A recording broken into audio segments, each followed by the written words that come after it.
Viewers, आज हम बात करेंगे जिगर की सफाई। और अगर जिगर की सफाई का ख्याल ना रखा जाए तो हम बहुत सारी मोहलिक बीमारियों में मुब्तला हो सकते हैं।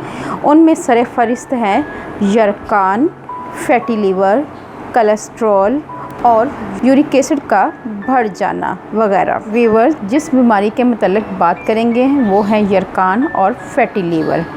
इसकी शनाख्त ये है कि इसमें बुखार आना, आँखों के सामने अंधेरा छाना, चक्कर आना, आँखों में जर्दी, जिस्म का जर्द होना, ज़बान पर कांटे से उग आना, भूख ना लगना, पेट में दर्द, हाथ पाँव में कमज़ोरी, पेट में अफारा, जायका कड़वा हो जाना बीमारी की इलामत है और तमाम जिस्म हल्दी की तरह जर्द दिखाई देता है।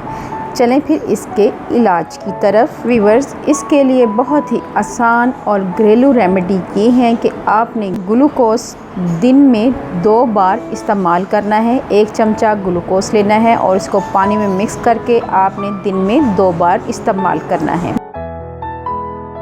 नंबर 2, जौ के सत्तू खाकर ऊपर से 1 गिलास गन्ने का रस पिएं।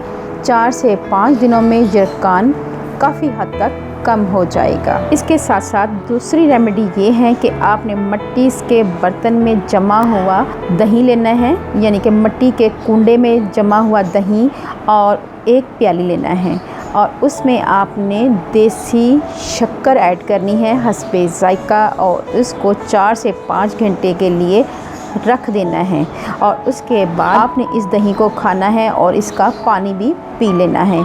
इससे आपका यरकान बहुत जल्द ठीक हो जाएगा।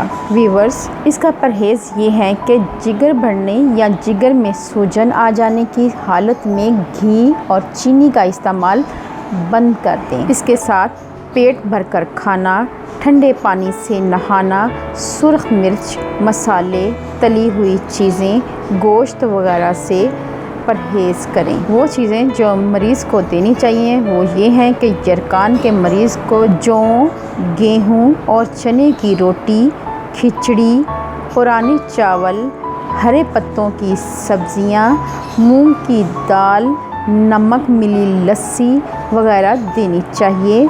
मरीज़ को बग़ैर हल्दी का खाना दें। इसके साथ साथ मौसमी का रस, पपीता, अमरूद, सेब वगैरह का इस्तेमाल मरीज़ को करवाते रहें। मरीज़ के सामने कभी ऐसी बात नहीं करनी चाहिए जिससे वो गुस्से में आ जाए या परेशान हो जाए। अगर आपको मेरी ये वीडियो अच्छी लगे तो मेरे चैनल को जल्दी से कर लें सब्सक्राइब और बेल आइकॉन को ज़रूर प्रेस करें ताकि लेटेस्ट नोटिफिकेशन आप तक पहुंच सके। अल्लाह पाक आपको सेहत तंदुरुस्ती वाली ज़िंदगी दे, आप पे रहमतें और बरकतें नाज़िल करें। अपना और अपने प्यारों का ख्याल रखें, दुआओं में मुझे याद रखें। अल्लाह हाफ़िज़।